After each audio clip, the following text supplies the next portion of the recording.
Gavan, Eamon Ryan has conceded the Dáil majority is now very tight. So how big a blow is this in reality for government?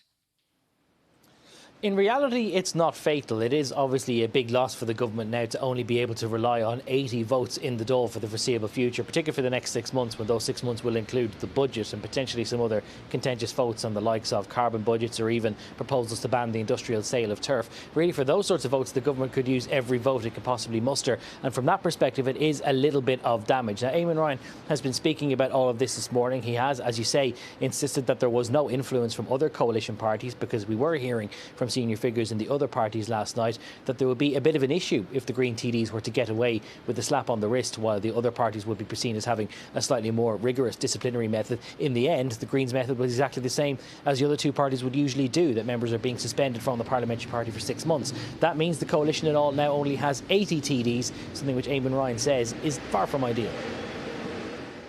I haven't seen a vote that's been close in the Dáil. It is tight. But I think, as I said, it's a well-functioning, stable and committed government. There are three key projects this government has to deliver on: addressing the housing crisis, bringing health reform and showing a real leap in climate change. And that's the work we're focused on. That's what we need to do, and all three parties are committed to it.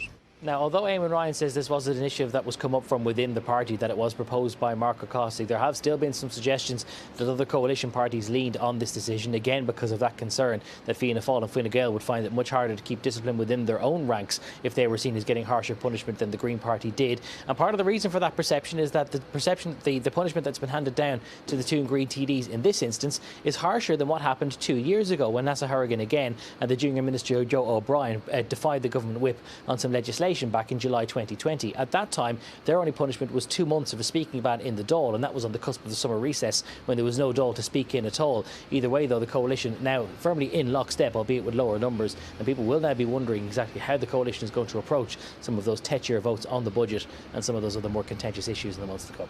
Gavan Reilly live at Leinster House. Thank you for that.